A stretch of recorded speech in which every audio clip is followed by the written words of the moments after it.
Selamat pagi. Semangat, semangat, semangat. Senyumnya mana? Baik, Terima kasih. Baik, silakan dulu mejanya supaya dirapikan dulu. Bukan supaya suasana kelihatannya enak ya. Ya Pak. Sudah? Ya Pak. Baik. Ada yang tidak hadir? Tidak Pak. Hadir semua. Hadir Pak. Terima kasih ya. Nah, baik, karena persiapan sudah beres, nah kita sebagai umat beragama alangkah baiknya kita berdua dulu yang dipimpin salah satu dari kalian siapa yang mau. Silakan.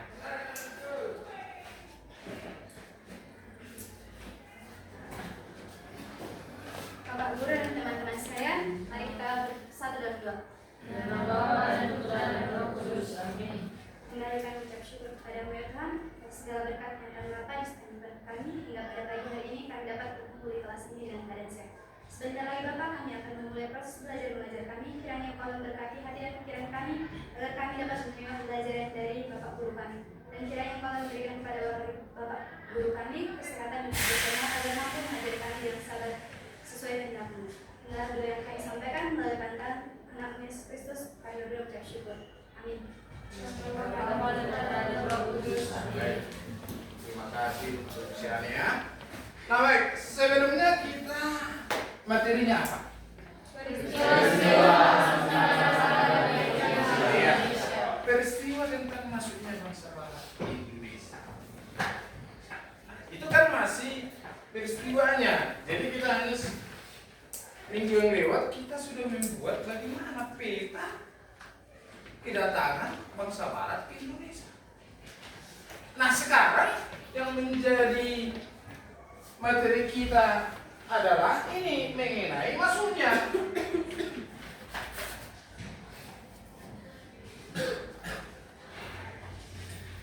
Ini minggu yang lewat kita sudah pelajari rute dari mana bangsa Barat itu datang ke Indonesia. Rutenya masih yang kita pelajari. Sekarang kita ini materinya masuknya bangsa Barat ke Indonesia. Nah, sebelum kita ke materi, saya mau bertanya, apa yang muncul di benak Anda hanya melihat kata masuknya bangsa Barat ke Indonesia? Penjajahan. Bagus. Karena baru berapa hari lewat kita kan sudah memperingati hari kemerdekaan Indonesia. Berarti artinya Indonesia merdeka karena ada yang menguasai itu kan, ada yang menjajah kan itu. Nah, ada yang mau saya tanya sama Anda, coba dulu disebutkan negara yang pernah menjajah Indonesia. Silakan. Portugal, Pak. Portugal. Joseph. Oke. Chris. Oke, udah. Itu kan beberapa di antara yang sudah pernah menguasai Indonesia. Dan juga beda bentuk-bentuk cara menguasainya. Ya, oke, udah. Nah, sebelum kita ke materi juga, nah apa yang menjadi tujuan kita dalam mempelajari ini dia? Itu menjelaskan latar belakang kedatangan bangsa Barat ke Indonesia. Ya. Jadi misi mereka itu ada 3. Goal, proses. Artinya agama, kekayaan, agama dan kekuasaan. Nah, sekarang kita mau membentuk kelompok dulu, kelompok kecil lah ya. Mengingat waktu kita yang sedikit, jadi kita buat dulu dalam kelompok kecil. Nah, silakan dulu membentuk kelompoknya sesuai dengan yang kita buat beberapa minggu yang lewat. Jadi Anda biar bersama kelompoknya masing-masing. Coba silakan.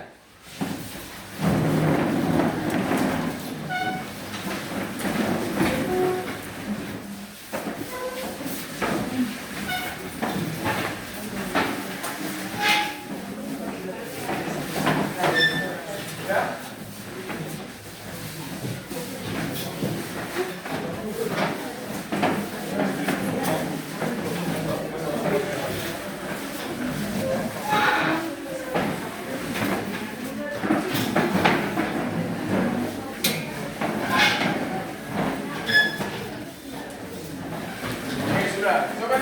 duduk ke depan. Ini. Coba duduk lihat ke depan. Ini diskusinya. Diskusinya adalah alasan masuknya dan sekaligus menguasai yang dilakukan oleh bangsa Barat ke Indonesia. Apa alasan mereka datang ke Indonesia? Latar belakangnya itu yang menjadi bahan diskusi kita. Ya? Nah, di sini dia ada ketentuan, ya. Jangan kita riba. Tapi ada proses-proses ketentuan yang sudah Bapak buat di sini yang harus kita laksanakan. Nah, jadi untuk itu kepada setiap kelompok saya kasih kesempatan 2 menit bisa ya? 2 menit, oke ya? Jadi bahannya nanti bisa diambil dari buku paket yang sudah ada di meja masing-masing. 2 menit, coba silakan.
ya?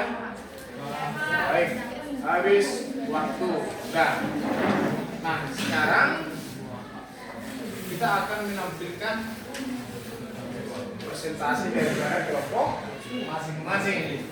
Nah, untuk itu bagaimana cara pengundiannya ini? Atau secara sukarela ya? Nah, sukarela. Kelompok siapa yang mau duluan maju? Nah, untuk itu kami persilakan yang mau maju ya. Silakan.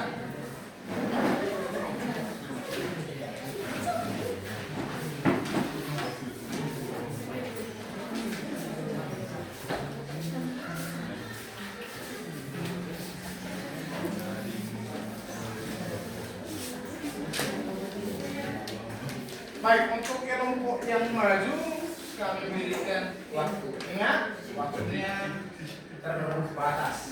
Silakan. Baik, sebelum kami mempresentasikan hasil diskusi kami tentang mengapa bangsa Eropa melakukan penjajahan sekaligus penjajah terhadap negara lain, khususnya negara Asia. Baik, pertama-tama saya akan menyapa teman-teman dan Bapak Ibu Guru. Selamat pagi teman-teman sekalian dan Bapak Ibu Guru. Semangat! Baik, sebelum kami memaparkannya, kami akan membuat yel-yel kami. Baik, kelompok keempat, gacor, jenius, tetap semangat, round.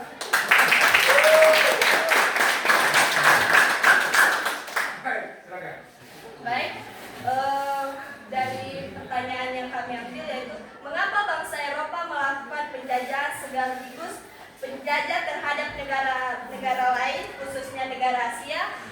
Bangsa Barat melakukan penjajahan terhadap negara Asia karena mereka pertama kali menjelajah Asia. Lalu mereka melihat bahwa negara Asia itu memiliki sumber daya alam yang sangat melimpah. Jadi seperti Indonesia. Terus mereka juga melihat tanahnya yang subur serta iklim tropis yang dapat ditumbuhi dengan rempah-rempah yang banyak.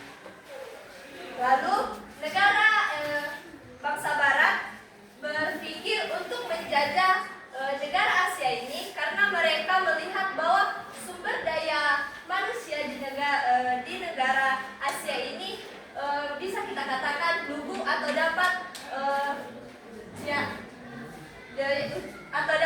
dipengaruhi. Lalu rekan saya akan menjelaskan beberapa cara bangsa Eropa untuk menjajah bangsa Asia. Jadi bangsa Barat itu didorong oleh gerakan 3G. Yang pertama itu ada gold, gospel, dan glory. Yang dimana gold adalah kekayaan, gospel kepercayaan, dan glory kejayaan. Yang pertama itu ada gold atau kekayaan. Bangsa Barat terdorong oleh gerakan gold atau kekayaan, yaitu menjadi negara yang kaya dalam bidang ekonomi dunia. Bangsa Barat menjadi negara Asia karena rempah-rempah yang memiliki harga yang bersih satu. Lalu yang kedua itu ada gospel. Jadi bangsa Barat itu didorong oleh semangat kepercayaan, semangat dalam menyebar kepercayaan atau agamanya. Bangsa Barat ini menjajah negara Asia dengan cara cukup memaksa dalam menyebarkan agamanya. Lalu selanjutnya itu ada glory atau kejayaan. Bangsa Barat terdorong oleh semangat untuk menjadi negara jaya. Jadi bangsa Barat melaksanakan glory ini dengan memperluas wilayah dan membangun kembali negaranya. Oke, mungkin saya menjelaskan sedikit tentang mungkin di pikiran kita bangsa Barat yang paling umum menjadi Indonesia adalah Belanda dengan organisasinya yang bernama VOC. Nah, jadi bangsa Belanda VOC ini ingin menguasai monopoli perdagangan untuk bersaing di Eropa karena sebelum mereka mendapat rempah-rempah di Indonesia, mereka itu sudah kalah di perdagangan di Eropa karena mereka sudah masa-masa Eropa itu sudah diusir dari Konstantinopel karena Konstantinopel telah runtuh. Jadi pertama itu ada tujuan VOC. Tujuan VOC itu pertama itu monopoli perdagangan dan sekaligus memperluas wilayah dari Belanda. Nah, mereka itu mendapatkan beberapa hak istimewa mereka. Yang pertama itu menjadi wakil Belanda di Asia. Jadi karena mereka mendapat hak istimewa itu menjadi wakil Belanda di Asia itu, mereka ingin memperluas wilayah Belanda di Asia, mendapat keuntungan dari Asia untuk mendapat kejayaan lagi di Eropa. Kedua itu dapat bebas melakukan monopoli. Jadi Belanda itu memberikan hak kepada VOC untuk bebas melakukan monopoli ketika mereka mendapat kesempatan untuk melakukan perdagangan. Jadi dari VOC melakukan monopoli perdagangan di Indonesia supaya mereka mendapat keuntungan yang lebih besar. Dan yang terakhir, hak VOC itu memiliki armada perang sendiri. Jadi karena Indonesia mungkin dulu Indonesia tidak memiliki armada perang, militer dan lemah, jadi VOC ini gampanglah untuk menguasai Indonesia karena mereka memiliki armada perang sendiri. Mungkin itu saja dari saya. Baik, sekian yang dapat kami paparkan. Terima kasih. Untuk kelompok 4 kami ucapkan terima kasih. Silakan duduk. Baik, untuk kelompok selanjutnya kelompok mana? Kelompok berapa ini? Ayo.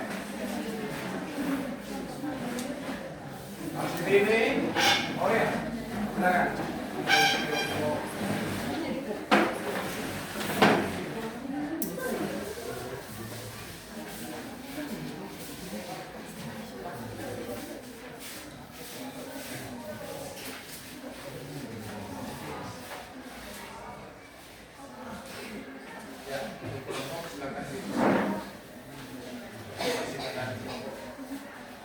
Selamat pagi buat Bapak Guru dan teman-teman sekalian.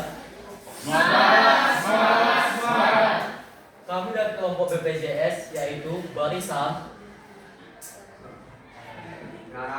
Jomblo. Sukses akan menampilkan hasil diskusi kami. Nah, kan setelah diberikan soal tentang mengapa alasan bangsa Barat memasuki wilayah Indonesia, setelah hasil diskusi kami mendapatkan bahwa datangnya bangsa Barat ke Indonesia dimulai dari mereka menelusuri benua Eropa mencari rempah-rempah untuk diperdagangkan.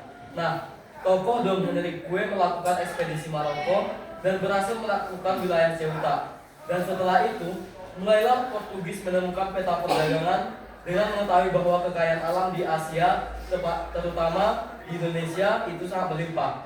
Awalnya mereka hanya ingin menjelajah untuk melakukan perdagangan, namun lama-kelamaan mereka memulai penjajahan terhadap benua Asia, terutama di Indonesia. Karena bangsa Barat melihat bahwa pertahanan politik dan budaya di Indonesia sangat lemah, maka bangsa Barat mulailah menjajah. Pada saat mereka berdagang, mereka memiliki 3G semboyan, yaitu gold kekayaan, glory kejayaan, gospel agama. Dan untuk lebih dalam lagi, semboyan 3G itu akan dijelaskan oleh teman-teman saya. Oke, saya akan menerangkan ilmu Glory adalah ilmu kenalan dan kekayaan. Pokoknya Belanda datang ke Indonesia untuk menangkapkan kekayaan industri Amerika atau penjenayaan. Oke, saya akan menerangkan dulu. Baik, kalau glory itu di mana suatu penjajah, glory itu adalah menjelaskan tentang menjajah, menguasai dan membangun. Kalau menguasai itu glory itu menguasai aspek-aspek yang ada di wilayah tersebut.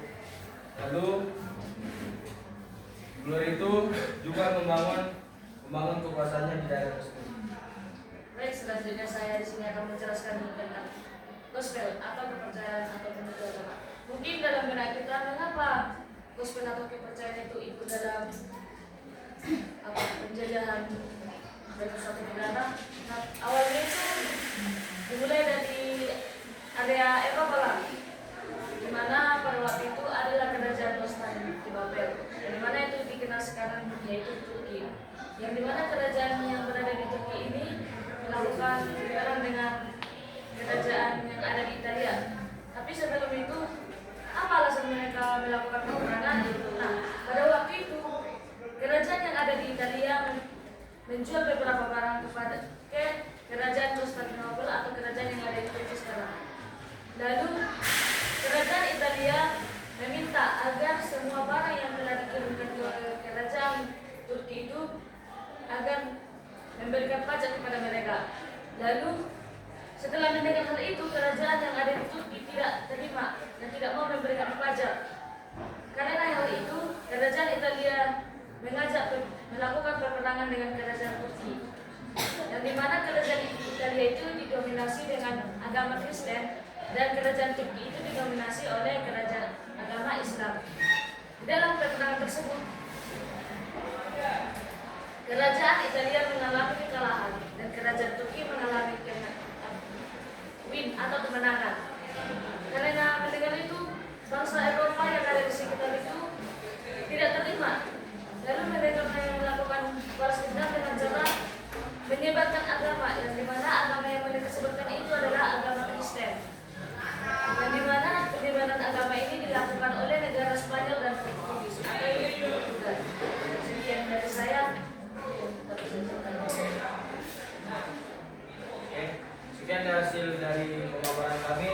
Terima kasih.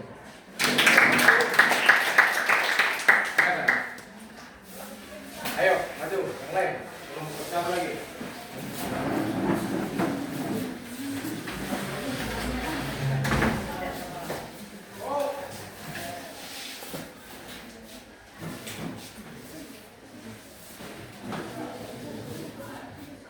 Selamat pagi Bapak Guru dan teman-teman sekalian. Hari ini kelompok kami akan mendiskusikan akan memaparkan hasil diskusi kami tentang alasan masuknya bangsa Barat ke Indonesia. Sebelum itu kami akan menampilkan yel-yel dari kelompok kami. 1, 2, 3 ya. Kami dari kelompok Tuli akan menampilkan hasil diskusi kami.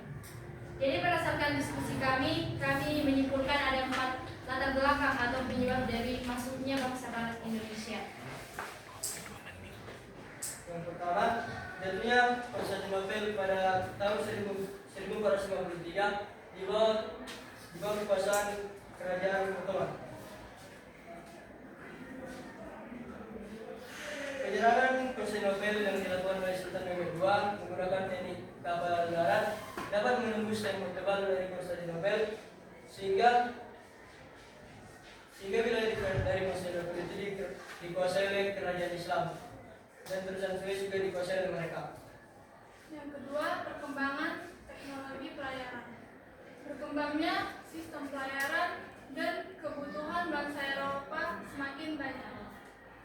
Yang ketiga, berkembangnya merkantilisme di Eropa. Merkantilisme adalah paham teori ekonomi yang maksudnya suatu negara dilihat kesejahteraannya dari modal dan aset yang dimiliki negara. Banyak negara Eropa seperti Portugis, Spanyol, Inggris, dan Belanda yang menganut teori ini. Mereka menganggap bahwa kesejahteraan dapat dilihat hanya dari modal dan aset.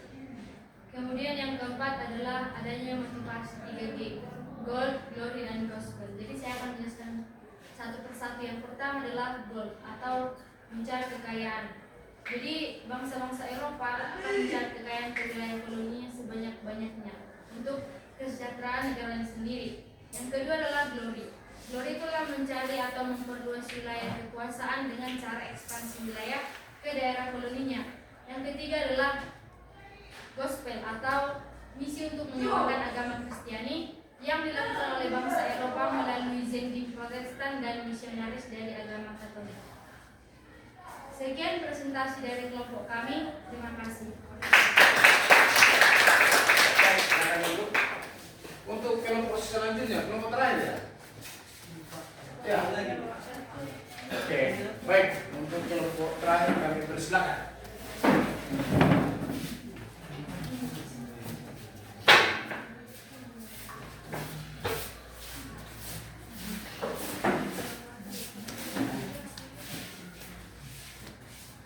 Selamat pagi Bapak Ibu Guru dan teman-teman semua. Di sini kami dari kelompok Serius Cara akan melakukan presentasi. Tapi sebelum itu kami akan menampilkan ide kami. 1, 2, 3. Kami dari kelompok Seribu Cara, saudara dengarkanlah kami.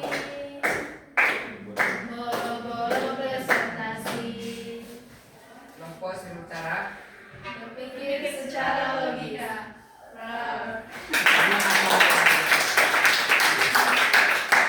Pasti orang mana tuh? Ya, silakan. Jadi di sini kami akan mempresentasikan bagaimana cara masuknya bangsa Barat ke Indonesia. Yang pertama itu adanya motivasi 3G. Yang pertama saya akan menjelaskan yang pertama yaitu goal. Goal ini adalah semangat yang dilakukan bangsa Eropa untuk mencapai kekayaan. Kita tahu bahwa bangsa Eropa sangatlah membutuhkan rempah-rempah untuk sebagai bahan obat-obatan, bahan bumbu, dan untuk pengawet makanan. Nah, bangsa Eropa melakukan penjelajahan kepada bangsa Indonesia. Awalnya tujuan bangsa Eropa tersebut datang ke bangsa Indonesia ingin mencari rempah-rempah karena mahalnya rempah-rempah bagi mereka. Kedatangan bangsa Eropa ke Indonesia awalnya bertujuan untuk menelusuri lanjut tentang rempah-rempah secara langsung ke daerah Indonesia. Tetapi tujuan tersebut berkembang menjadi ingin menguasai daerah Indonesia dan untuk menguasai kekayaan rempah-rempahnya tersebut. Nah, bangsa Eropa tersebut ikut campur tangan dalam politik di Indonesia sehingga terjadinya penjajahan yang dilakukan oleh bangsa Eropa terhadap Indonesia. Dan selanjutnya yaitu ada Glory yang akan dijelaskan oleh teman saya. Oke, baik, saya akan menjelaskan apa itu glory. Glory adalah kejayaan. Jadi, glory ini juga dikenal sebagai proses menuju kejayaannya, kejayaan bangsa Barat dengan cara mereka sendiri. Yaitu, cara mereka itu adalah dengan memperluas wilayah, di mana memperluas wilayah ini adalah untuk mencapai kejayaan mereka tersebut. Selanjutnya ada gospel. Selanjutnya ada gospel atau sumber kepercayaan, di mana gospel ini adalah semangat masyarakat untuk menyebarkan agama dengan cara menyebarkan agama-agama Kristen. Contohnya itu pada Spanyol dan Portugis, yang dimana mereka menyebarkan agama Kristen dengan cara memaksa. Tetapi ada juga negara yang menyebarkan agama dengan cara damai, yaitu negara lain. Selanjutnya kami akan menjelaskan Selanjutnya yaitu runtuhnya Konstantinopel di tangan pimpinan Sultan Mehmed II. Yaitu Konstantinopel ini dikenal sekarang berada di Turki, yang letaknya sangat strategis, yang dekat sama Eropa dan maupun Asia. Jadi Turki melakukan serangan ke Konstantinopel. Lalu setelah mereka melakukan penguasaan, mereka membuat sebuah aturan yang dimana negara Eropa tidak boleh berdagang di Konstantinopel. Orang pintar dari Spanyol dan Portugis lari dan mereka menemukan navigasi dan kompas. Setelah mereka menemukan navigasi dan kompas, mereka pertama sekali mencari negara di bagian Asia yaitu India, terus masuk ke Indonesia, sekaligus melakukan penjelajahan dan melakukan penjajahan. Terima kasih. Yang pertama dulu. Poinnya silakan dulu.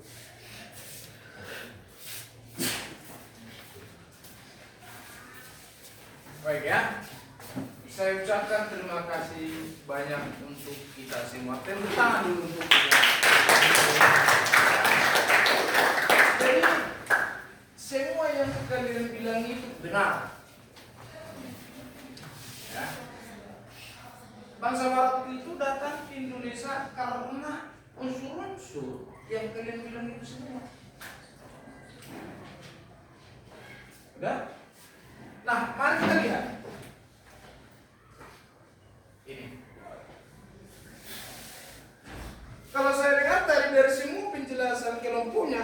semua sudah ada di dalam. Hello. Latar belakangnya, kenapa bangsa Barat itu datang ke Indonesia? Salah satunya jatuhnya Konstantinopel. Ini ke tangan Turki Utsman.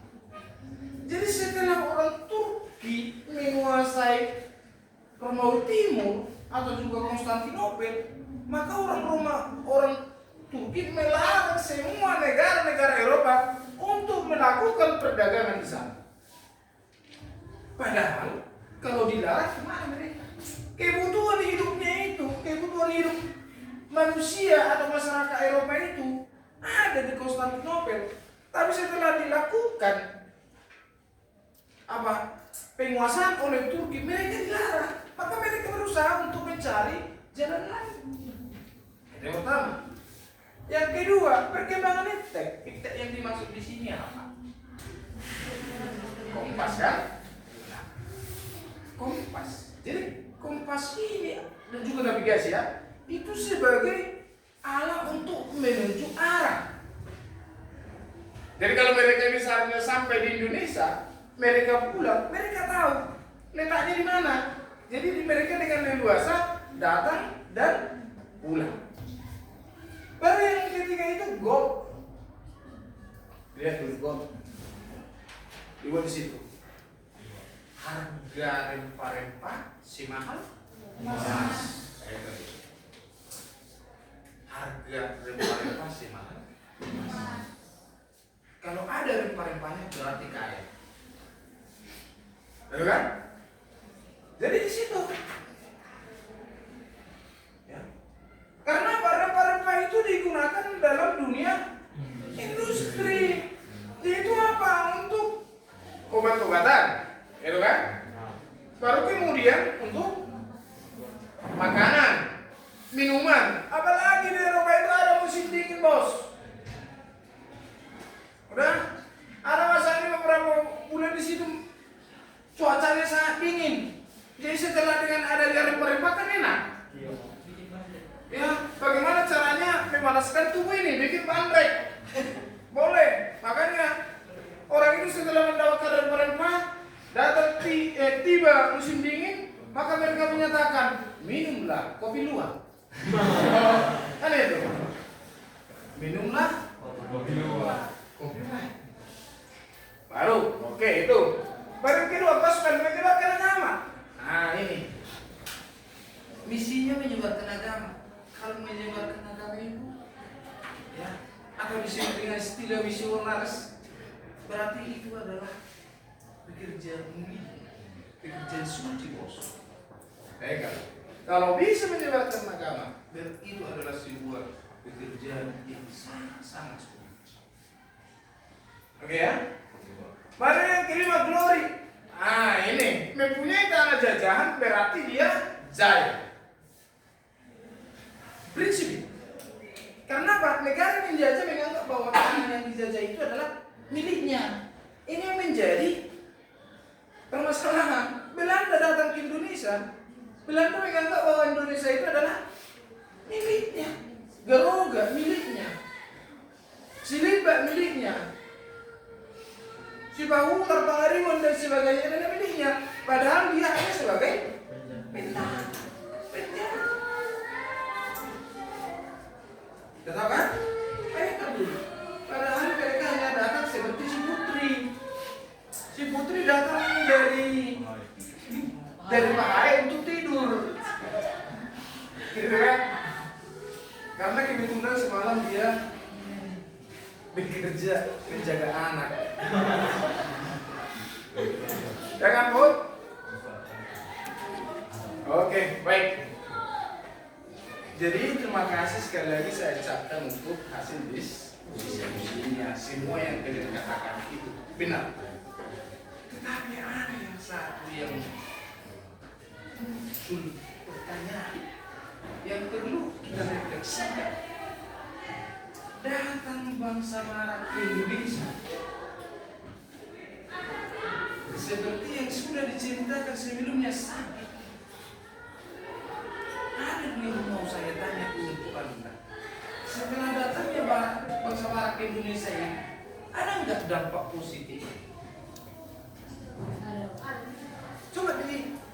satu, ada tidak dampak putri datang Belanda ke Indonesia ini? Kalau dampak negatifnya jelas kan? Jelas. Kalau dampak positifnya menurutmu, Putra, apa ini?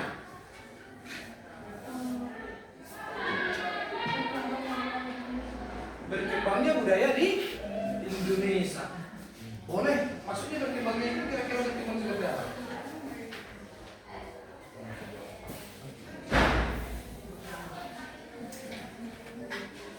Maksudnya berkembangnya seperti apa? Hah?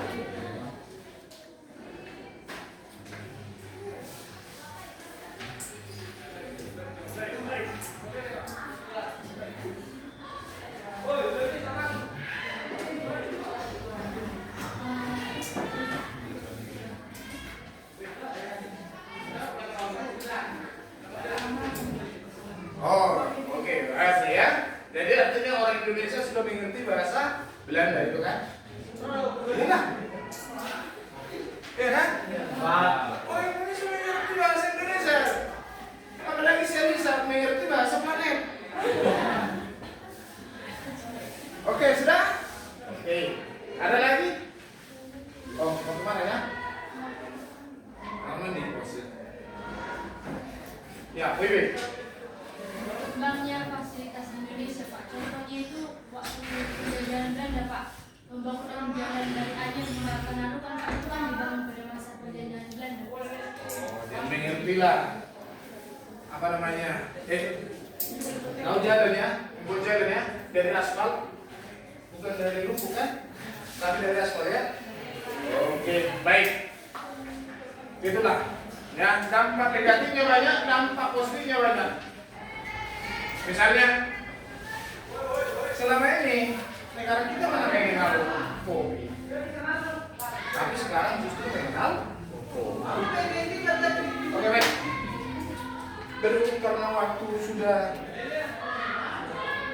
pas, maka bagaimana? Masih dua ya? Kita tunggu ya.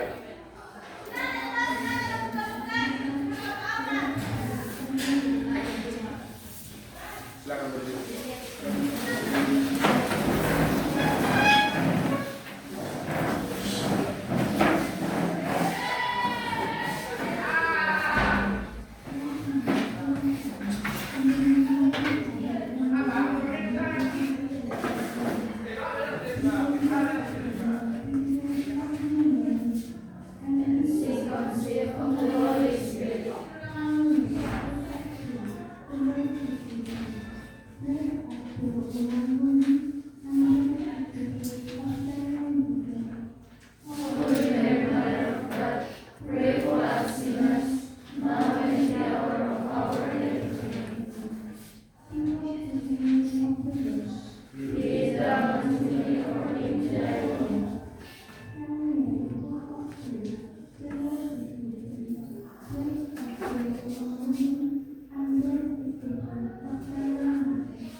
Baik.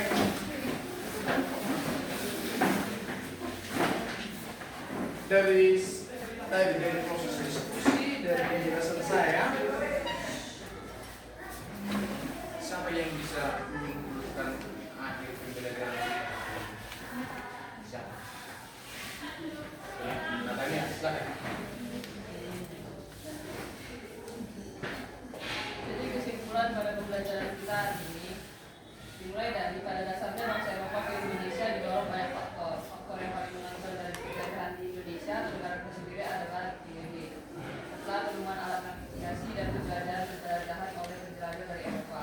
Kemudian ada juga beberapa faktor, misalnya dari penyaluran Konstantinopel yang mendorong negara Eropa untuk mencari tempat lain untuk berdagang, perkembangan iptek atau navigasi, kemudian hal-hal rempah-rempah, kemudian keinginan untuk menyebarkan agama, dan yang terakhir keinginan untuk jaya dengan memiliki banyak tanah jagahan. Kemudian dari penjagaan yang kita alami, kita mengalami dampak buruk dan dampak positif. Dampak buruknya itu kita disuruh baik dari SDA kita dan juga SDM kita. Dari dampak positifnya kita memiliki fasilitas, kemudian kebiasaan baru serta mendorong bangsa-bangsa yang sebelumnya masing-masing memiliki kerajaan sendiri-sendiri terdorong untuk bersatu dan perjuangan kemerdekaan Indonesia. Terima kasih. Baik, tepuk tangan. Baik. Sekarang coba deh, ada kita buat uji kompetensi ya. Nih. Jadi tadi penilaian itu dari pertama dari proses diskusinya, yang kedua dari nih dia bertanya. Jadi pertanyaan sebenarnya adalah mengapa bangsa Indonesia menjadi salah satu negara yang dikuasai oleh bangsa Barat? Ya, jadi untuk pertemuan selanjutnya ini dikumpulkan. Oke? Baik. Tepuk tangan dulu untuk kita semua. Demikianlah proses pembelajaran kita hari ini, dan untuk pembelajaran kita selanjutnya materinya adalah pembentukan PUC di Indonesia. Ya, oke ya, silakan baca-baca. Ya, sana dibaca dulu. Oke ya. Oras.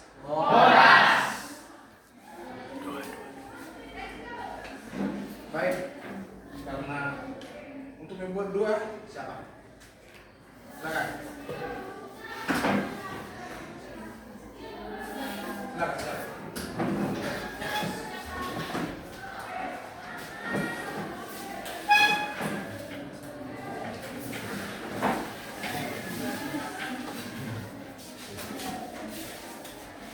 Bapak Guru dan teman-teman sekalian, mari kita bersatu dalam doa. Ya Bapak yang bertata dalam kerajaan surga, kembalikan usaha surga ya Bapak. Ya Bapak, terima kasih engkau telah memberkati proses pembelajaran kita pada hari ini. Serta kami akan melanjutkan kegiatan kami yang selanjutnya ya Bapak, kerana itu memberkatinya. Inilah doa penguat kami melalui Putra Roh Kudus kami berdoa. Amin. Nama Bapa dan Putra dan Roh Kudus. Amin.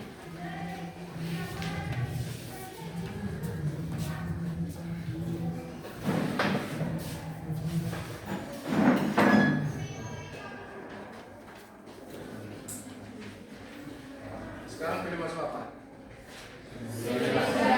Budaya. Oke, baik ya. Terima kasih.